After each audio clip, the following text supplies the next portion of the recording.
가장 불편한 일을 생각하게 되었습니다.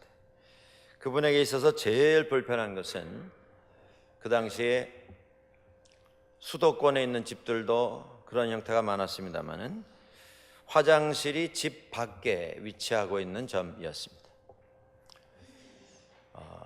화장실을 가려면 꼭 밖을 나가야 했습니다.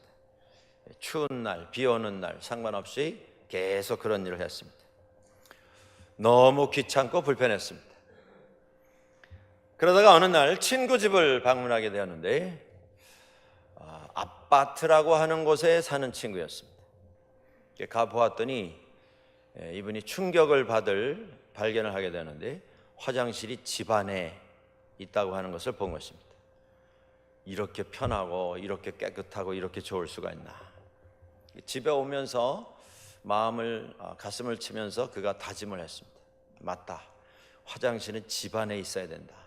이 집 밖에 놓고 왔다 갔다 하는 게 이거 할 일이 아니다. 그래서 그가 열심히 일해서 돈을 모아서 드디어 아파트를 구입을 했습니다. 들어가서 살아보니까 너무 편합니다. 항상 따뜻하고 일정한 기온 안에 거할 수 있게 되었습니다. 일기가 불편한데 밖을 드나드는 일을 안 해도 됐습니다. 너무 좋았습니다. 행복하게 살다가 아파트 생활을 먼저 시작한 친구가 이사를 했다고 해서 그 집을 방문하게 되었다고 합니다. 그런데 가보니까 깜짝 놀랄 사실을 발견했습니다. 그 집에 화장실이 2개가 있는 겁니다. 아침마다 화장실에 누가 먼저 들어가느냐, 또 몇 분 동안 거기 있을 거냐, 왜 안 나오느냐, 아침마다 복닥복닥 전쟁을 하고 불편한 것이 한두 가지가 아니었는데 그 집에 가보니까 화장실이 2개입니다. 아이들 따로 쓰고 어른 따로 쓰고 가족들이 평화롭고 사랑이 넘치는 것처럼 보였습니다. 집에 오면서 또 가슴을 치면서 그가 다짐을 했답니다. 맞아, 사람 한 번 사는 인생인데 화장실이 2개는 있어야지. 이거 하나 가지고 이거 사는 게 아니다. 그래서 또 열심히 일해가지고 돈을 모아서 집칸을 넓혀서 화장실 2개 있는 집을 갔습니다. 너무 행복하더랍니다. 야, 이거 사람 사는 것 같다. 한참을 그렇게 지내다가 또 그 친구 이사 갔다 해서 가봤는데 이번엔 집칸이 더 넓은 데로 갔습니다. 그 친구가 가서 깜짝 놀랄 것을 발견했는데 보니까 방마다 화장실이 따로 달려 있더랍니다. 우와, 이런 집이 있구나. 이걸 왜 생각을 못했나. 돌아오면서 또 가슴을 치면서 맞아, 인생 한 번 사는 건데 저 정도는 해놓고 살아야지. 그래서 죽을 힘을 다해서 방마다 화장실이 달려있는 집을 구입을 했답니다. 여러분들, 이 밴쿠버에서도 그렇지 않습니까? 그 집이 어느 정도 수준의 집인가를 알려면 방 숫자하고 화장실 숫자하고 비교해보면 대략 결론이 나옵니다. 제일 고급 주택은 방 숫자보다 화장실 숫자가 많은 집이랍니다. 저는 그런 집을 아직은 방문을 하지 못해 봤습니다만은, 자, 그런데 일생에 집 하나 장만해서 그것 다 돈 갚는 것도 힘든데 제가 말씀드린 이분이 하나도 아니고 이사를 3번, 4번 해가지고 집을 여러 번 바꿨으니 시간이 얼마나 많이 흘렀겠습니까? 그렇게 해서 바꿔놓고 보니까 세상 떠날 때가 되었답니다. 그래서 세상 떠났답니다. 여러분, 이 우습지만 웃을 수 없는 이야기를 들으시면서 한번 우리가 평가를 해보면 좋겠습니다. 이분이 한 번뿐인 일생을 열심히 살았습니다. 정말 부지런하게 근면하게 살았습니다. 그런데 이분이 그 한 번뿐인 기회, 일생을 살면서 이루어 놓은 일은 무엇입니까? 변소 늙히는 거, 그겁니다. 일생을 화장실 늙히는 거 하다가 끝을 냈습니다. 오늘 성경 말씀에 예수님을 찾아온 한 사람이 있었습니다. 재산을 좀 나눠주는 것, 이걸 선생님께서 좀 도와주시면 좋겠습니다. 그때 예수님께서 그 일에 대해서 거부하시면서 비유를 말씀을 하십니다. 한 사람이 열심히 일해서 많은 소득을 거두고 많은 소출을 추수를 하게 되었는데, 그래서 행복해진 게 아니라 고민이 생겼다. 그 고민이 뭐였냐면, 내가 곡식 쌓아둘 곳이 없으니 어떻게 하면 좋을까? 많아졌는데 많은 것 때문에 행복이 찾아온 게 아니라 고민이 하나 더 늘게 되었습니다. 고민을 하다가 여러분, 저를 포함해서 이 세상 살아가고 있는 우리 모두가 내릴 수 있는 똑같은 결론에 그가 다다르게 되었습니다. 내가 내 영혼에게 이르되, 영혼아, 내가 여러 해 쓸 물건을 쌓아 두었으니 평안히 먹고, 창고를 지어서 거기다 수북히 쌓아놓고 그렇게 혼자 이야기하는 것입니다. 평안히 쉬고 먹고 마시고 즐거워하자. 여러분, 북미주의 보통 사람들의 삶은 한 가지에 초점이 맞춰져 있습니다. 그 한 가지가 뭐냐면 retirement, 은퇴를 어떻게 행복하게 할 것인가.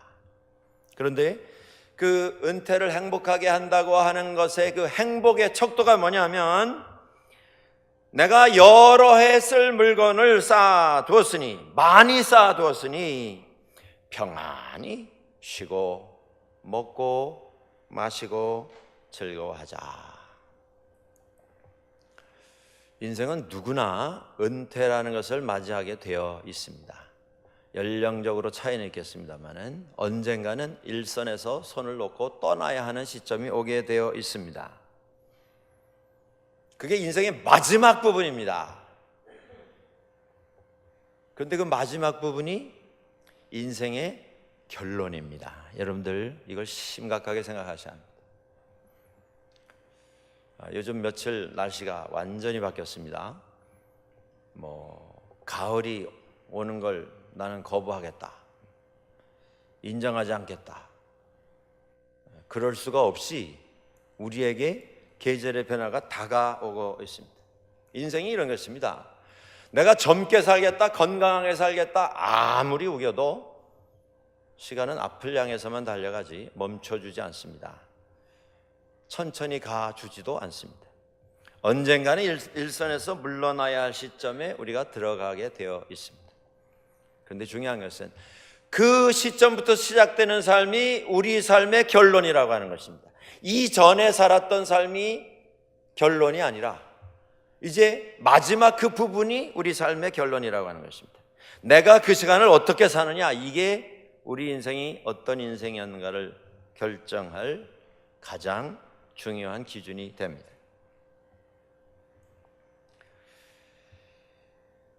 여러분들도 아마 은퇴 이미 시작하신 분들도 있으시고 은퇴를 앞두고 계신 분도 있을 것입니다. 그런데 그 시간 속에서 여러분 삶을 어떻게 진행을 하고 계십니까? 걱정 하나도 없이 지내시는 분들도 있으실 것입니다. 내 영혼아, 내가 여러 해 쓸 물건을 많이 쌓아놓았으니 평안히 쉬고 먹고 마시고 즐기자. 걱정이 없다. 그런데 예수님께서 이 비유를 말씀하시면서 우리에게 깜짝 놀랄 교훈을 주십니다. 그게 뭐냐면, 우리 인생에 있어서 하나님께서 가지시는 관심의 초점이 어디 있냐면, 내가 얼마나 많이 쌓아두었느냐, 그것이 아니라는 것입니다. 내가 얼마나 많이 인생을 통해서 배웠느냐, 얼마나 많은 학위를 차지했느냐, 얼마나 많은 공헌을 하고 얼마나 많은 업적을 남겼느냐, 그게 아니더라는 것입니다. 하나님의 관심의 초점은 많이 얻은 사람. 그런데 하나님의 관심은 어디 있냐면, 많이 얻었으니 그래서 어떻게 살았다는 거냐. 여러분들, 많이 얻었다, 그것으로 이 세상은 결론이 납니다. 내가 다른 사람들보다 많이 얻었고 먼저 얻었고 더 높은 곳에 가서 내가 이렇게 누렸다, 그 사람은 성공했고 출세했고 복받았다, 그게 결론입니다, 이 세상은. 근데 하나님은 많이 얻어서 출세해서 성공해서 그래서 어쨌다는 거냐? 그 다음을 하나님은 우리에게 물으십니다. 여러분, 신앙생활도 마찬가지입니다. 은혜 많이 받았다. 우리는 그게 결론입니다. 다른 사람 듣지 못한 건 내가 들었고 보지 못한 것을 내가 보았고 하나님의 놀라우신 천국이 열리는 체험을 했고 다른 사람 알지 못하는 것을 깨달았다. 할렐루야, 내가 은혜 받았다. 사람들이 그 말 들으면 이야, 대단한 체험을 했구나, 참 부럽다. 많은 경우에 그게 우리 결론입니다. 그런데 하나님의 초점은 거기에서 끝이 나지 않습니다. 하나님은 우리에게 이렇게 말씀하십니다. 그 큰 은혜를 받았고 그 큰 비밀을 발견했고 하늘이 열리는 체험을 해서 그래서 어쨌다는 거냐? 그래서 뭐가 달라졌다는 거냐? 그게 하나님의 초점입니다. 하나님의 관심입니다. 우리는 쌓아놓은 것이 결론입니다. 그런데 하나님은 그렇게 쌓아놓는 삶을 허락받아서 그래서 뭐가 달라졌느냐? 그걸 물으십니다. 여러분들, 우리가 착각하면 안 됩니다. 세상 살면서 우리가 성공할 수 있습니다. 출세할 수 있습니다. 그런데 하나님의 초점은 거기에 맞춰져 있지 않다고 하는 것입니다. 성경을 많이 읽었다. 내가 몇 독했다 일생에. 나는 성경 구절을 몇 절을 외운다. 나는 성경을 몇 번 필사해서 내 손으로 직접 옮겨 적었다. 다른 사람이 쫓아올 수 없는 기록을 가지고 감사하면서 살 수가 있습니다. 또 그것이 자랑일 수 있습니다. 얼마나 떳떳한 신앙생활의 증거입니까?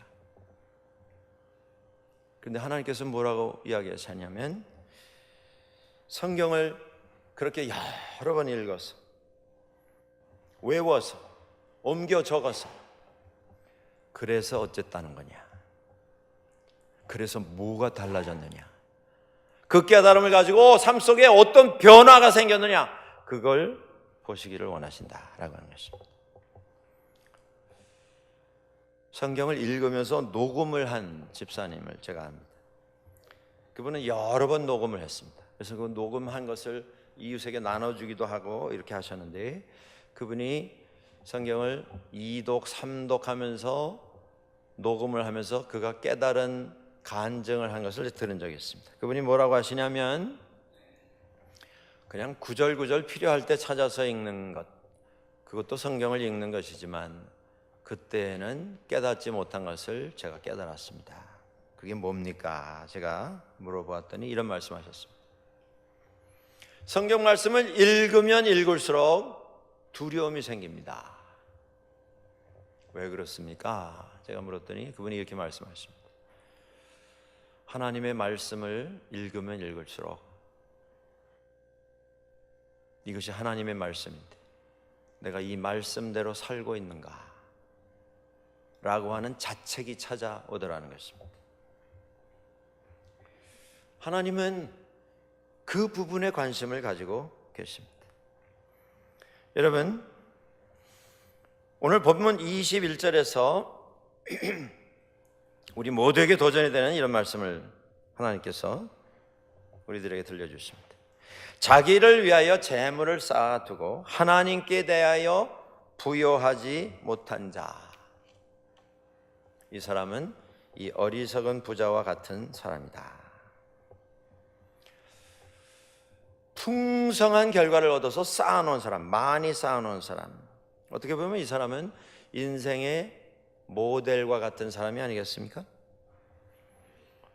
그가 열심히 일했습니다. 남들보다 더 일찍 일어나고 늦게 누웠습니다.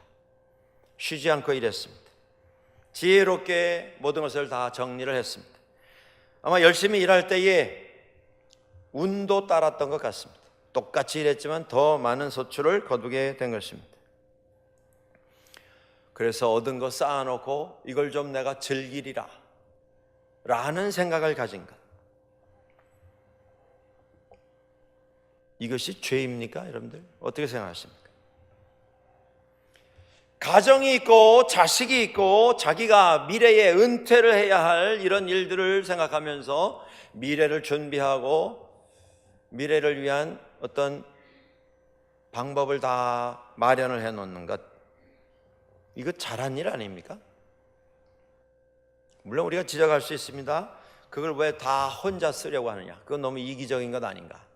이기적일 수 있습니다. 그러나 그 이기적인 것이 꼭 지옥에 가야 하는 이런 죄는 아니지 않는가. 우리가 좀 항의를 해 볼 수가 있다, 그 말씀입니다. 달란트 비유에서 예수님께서 여행을 다녀온 주인이 맡겨졌던 달란트를 활용하지 않고 그대로 품고 있다가 가지고 나온 종에게 이렇게 말씀합니다. 악하고 게으른 종아. 여러분, 오늘 열심히 일해서 얻은 것을 많이 쌓아놓고 저것을 통해서 내가 좀 편안한 삶을 누리리라. 그 사람은 과연 악하고 게으른 종입니까? 이 말씀을 들으면서 우리 마음이 그렇게 편하지는 않습니다. 이거 성경은 너무 극단적인 판단을 내리는 것 아닌가. 그렇습니다. 이것을 우리가 악이라고 말할 수는 없을 것입니다. 그러나 예수님은 그는 어리석은 사람이다, 이렇게 말씀합니다. 우리도 열심히 일합니다. 열심히 일해서 얻은 것을 미래를 위해서 좀 사용할 수 있도록 지혜롭게 저희가 다 비축을 해 놓는 것,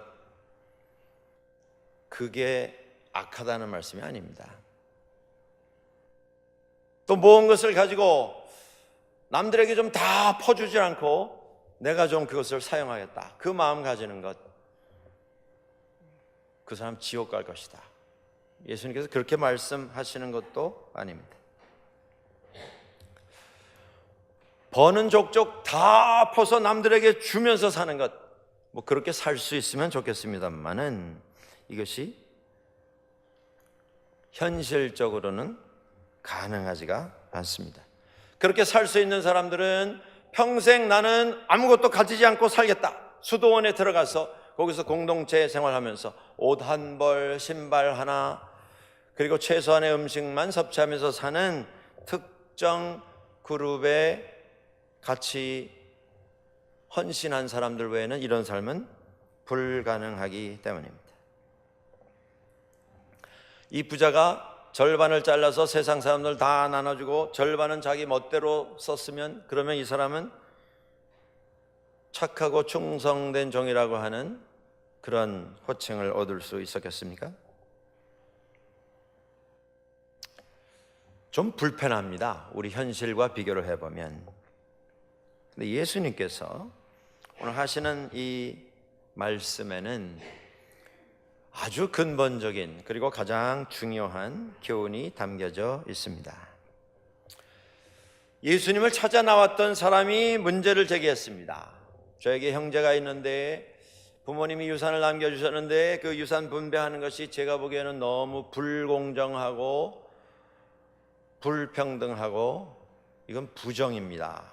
이건 잘못됐습니다. 선생님이 좀 조정을 해 주십시오. 그때 예수님께서 이렇게 말씀하십니다. 삼가 모든 탐심을 물리치라. 사람의 생명이 그 소유에 넉넉한 데 있지 아니하니라. 그러면서 바로 어리석은 부자의 이야기를 해 주십니다. 여러분들, 우리는 다 피조물입니다. 이 피조물인 우리 인간에게 예수님께서는 기도를 가르쳐 주시면서 너희는 이렇게 기도하라, 여러 가지를 가르쳐 주시는 가운데 일용할 양식을 우리에게 주십시오 라고 기도해라 가르쳐 주셨습니다. 인간은 물질을 필요로 하는 존재입니다. 하나님 앞에 그것을 구하도록 예수님께서 가르치셨습니다. 중요한 건 뭐냐면 물질이 있으면 안 된다, 그 말씀이 아니라 물질과 생명을 혼돈하지 말아라, 그 말씀을 해주고 있는 것입니다. 물질이 많으면 나는 생명을 얻었다, 착각하지 말아라, 그 말씀입니다. 물질을 얻기 위해서 더 중요한 생명을 헌신짝처럼 버리는 어리석은 자가 되지 말아라, 그 말씀을 해주고 계신 것입니다. 오늘 우리 삶에 있어서 가장 중요한 우선순위는 무엇입니까? 생명입니다. 내가 사는 것입니다. 우리에게 있어서 가장 중요한, 우리가 부자가 되어야 할 그 분야가 어떤 분야이냐? 사람과의 관계, 그것입니다. 예수님께서 지금 지적하고 계신 것이 그것입니다.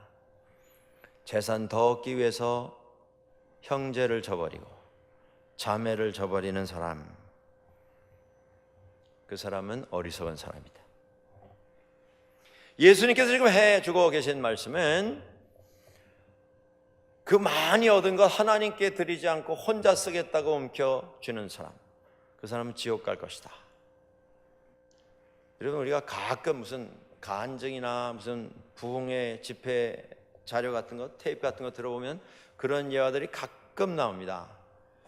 저도 들으면서 불편합니다. 돈 많이 벌었는데 교회에서 건축하는데 건축원금 안 냈더니 3년 후에 병 걸려서 세상 떠났다. 예? 사업이 갑자기 흔들리더니 와장창 다 무너지고 망해서 아주 거지가 되고 빈털터리가 됐다. 예수님께서는 지금 물질을 담보 삼아서 생명을 놓고 그거 안 내놓으면 너는 죽는다, 그 말씀을 하고 계신 게 아닙니다. 우리는 물질을 필요로 하는 존재들입니다. 그런데 그 물질은 도구이지 결론이 아닙니다. 그 물질은 우리 사람이 호령하고 사용하고 집행해야 하는 명령의 대상이지, 물질로부터 명령을 받고 물질을 따라가야 하는 예배의 대상이 전혀 아닌 것입니다. 그런데도 이 세상은 계속 물질을 많이 소유하고 계속 뭔가를 더 많이 소유하면 성공이고 출세고, 그게 결론입니다. 그런데 예수님께서 말씀합니다. 물질 많이 가졌다고 생명 얻은 것으로 착각하지 마라. 물질 때문에 관계를 포기하는 사람 어리석은 사람이다. 인격을 팔아먹는 사람 어리석은 사람이다. 인간을 포기하는 사람 가장 어리석은 자다. 형제, 자매, 이웃, 부모, 자식 다 무시하고 물질만 쫓아가는 사람, 그 사람은 부자가 아니다. 가장 어리석고 가장 추한 자다. 이제까지 여러분들 이민의 삶을 열심히 사셨습니다.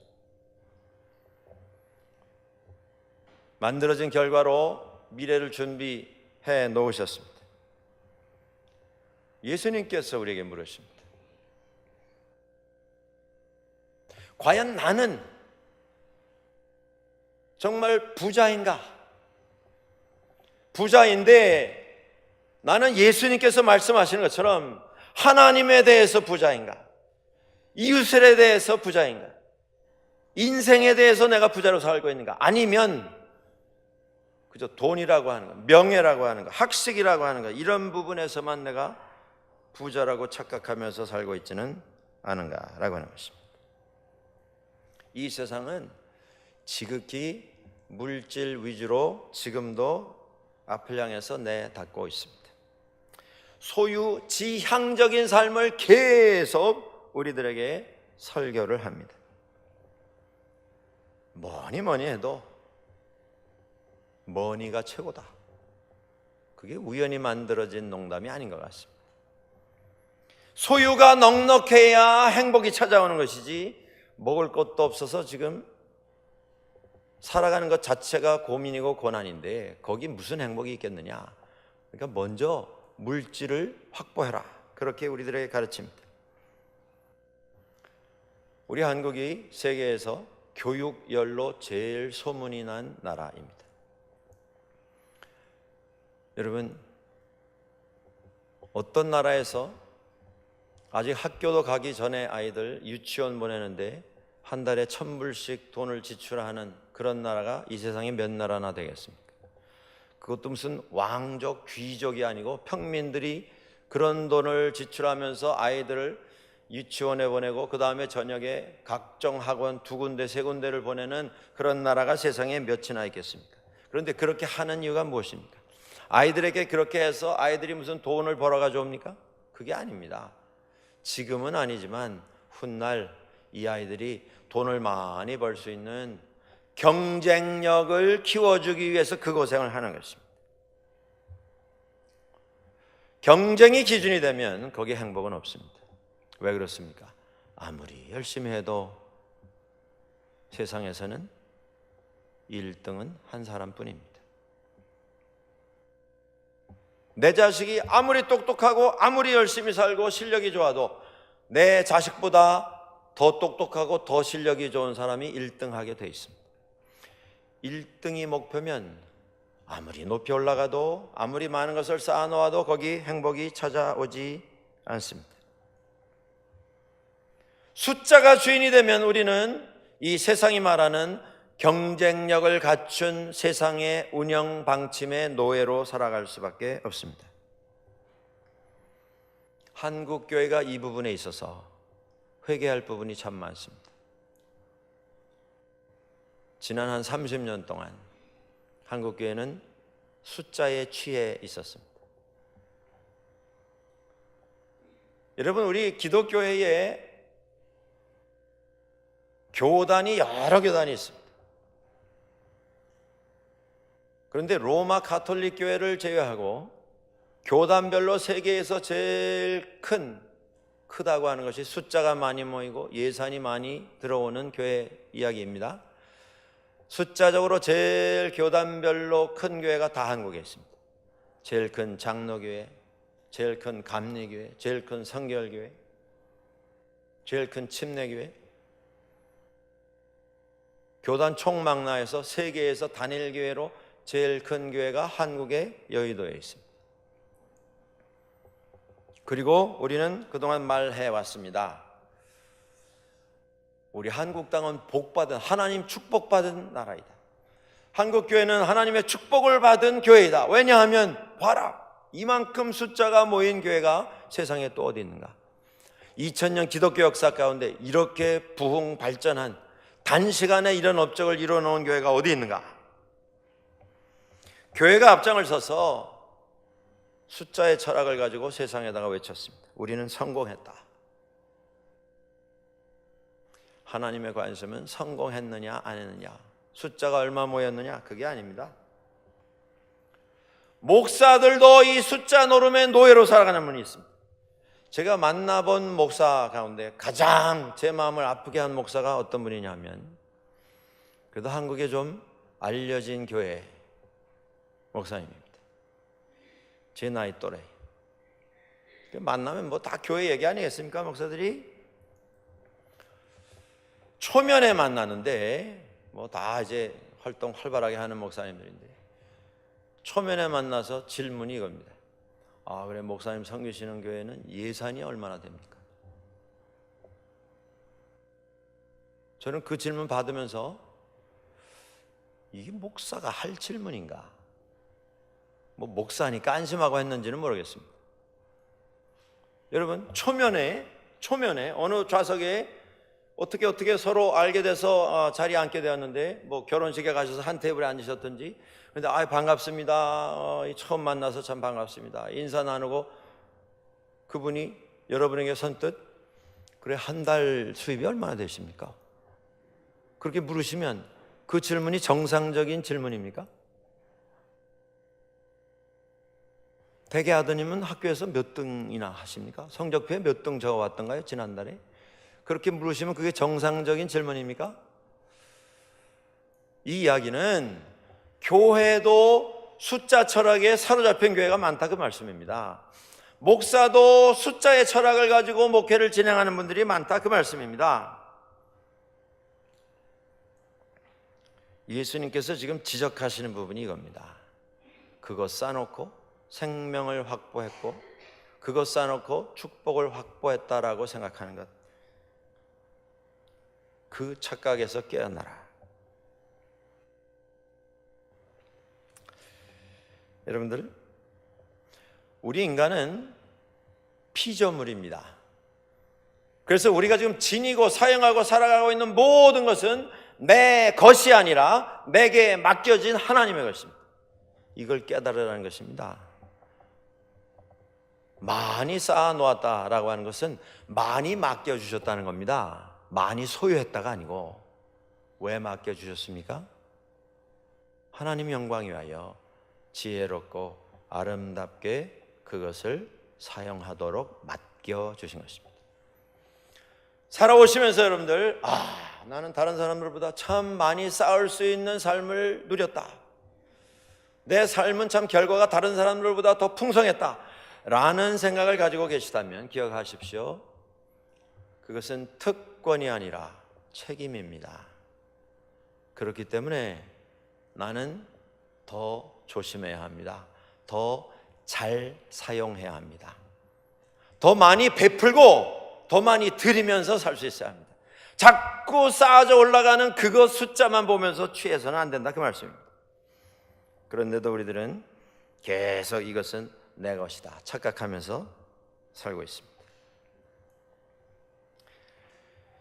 제가 읽어본 문서 가운데 이런 것이 있습니다. 각 나라 중산층, 중간계급, 저 정도면 그 나라의 한 중산층 정도 된다 라고 불리우는 사람들의 기준이라고 하는 문서를 본 적이 있습니다.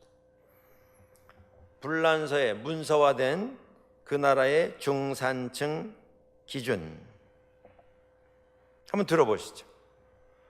외국어를 불란서 말 외에 하나 정도는 할 수 있어야 하고, 두 번째, 직접 내가 관람만 하는 게 아니고 내가 즐길 수 있는 스포츠 정도 하나는 가지고 있어야 되고, 세 번째, 내가 연주할 수 있는 악기 하나 정도는 있어야 하고, 네 번째, 남들과는 다른 맛을 낼 수 있는 요리 하나 정도는 내가 만들 수 있어야 하고, 다섯 번째, 약자를 도우며 봉사활동을 꾸준히 할 수 있다면 그 사람은 그 나라의 중산층 사람이다. 영국 기준에 이런 기준이 있습니다. 옥스퍼드 대학에서 제시를 한 것입니다. 이것은 이 정도 돼야 우리나라 중산층이라고 할 수 있다.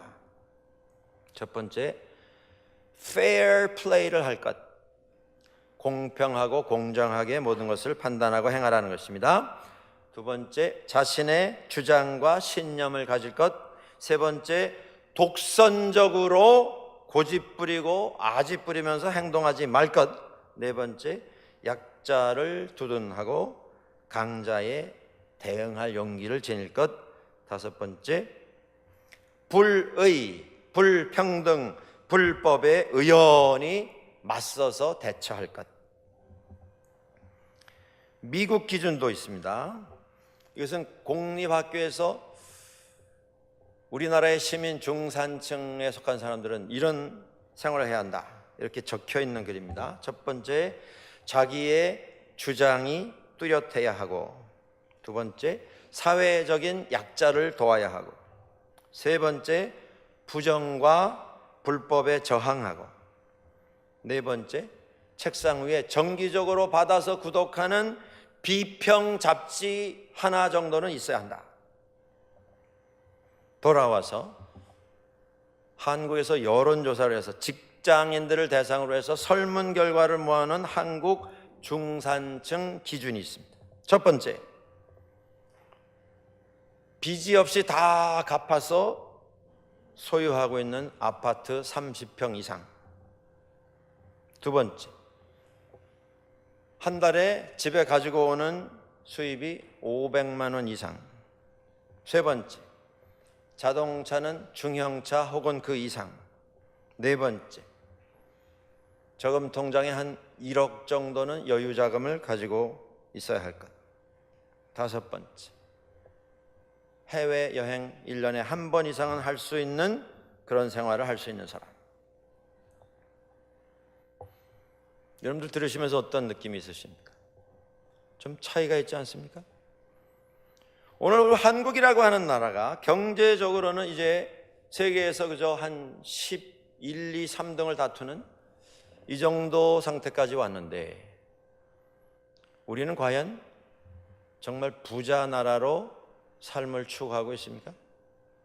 내 자신은 어떻습니까?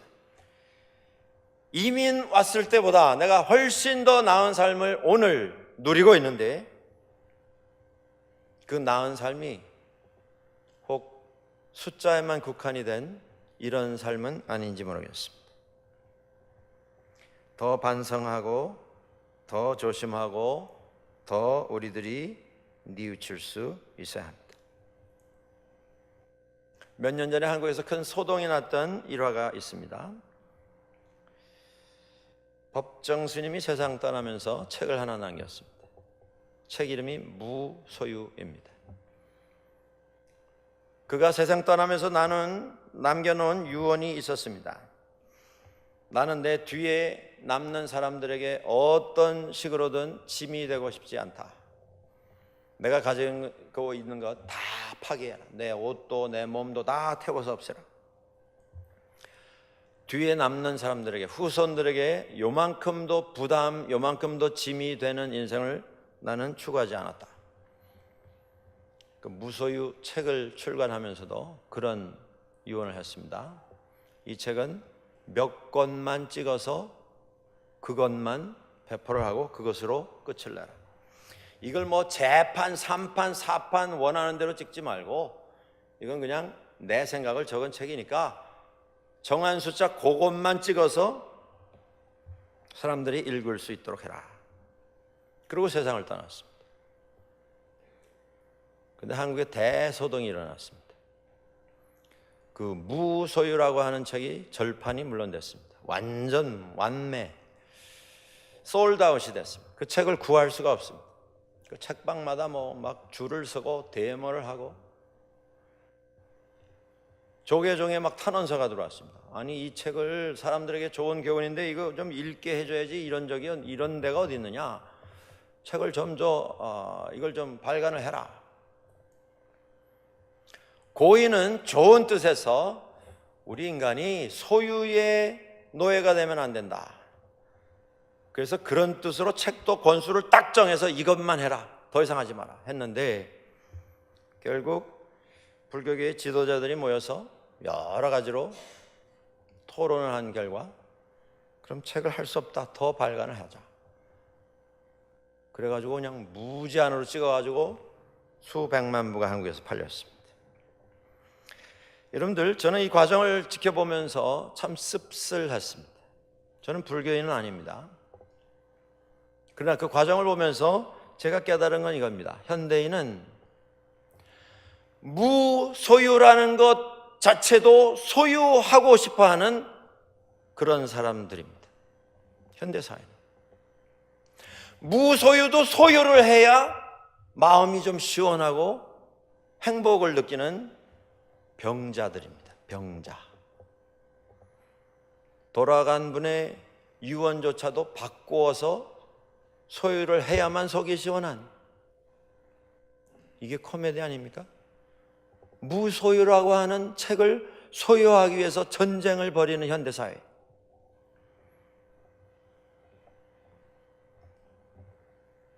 저는 불교인이 아닙니다. 그러나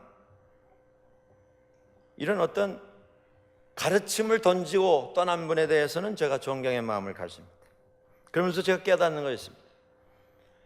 하나님 믿지 아니하는 사람도 고민하고 씨름하다가 이런 깨달음을 깨달으면서 살아가고 후손들에게 좀 당신들도 이렇게 살아봐라. 그리고 세상을 떠나는데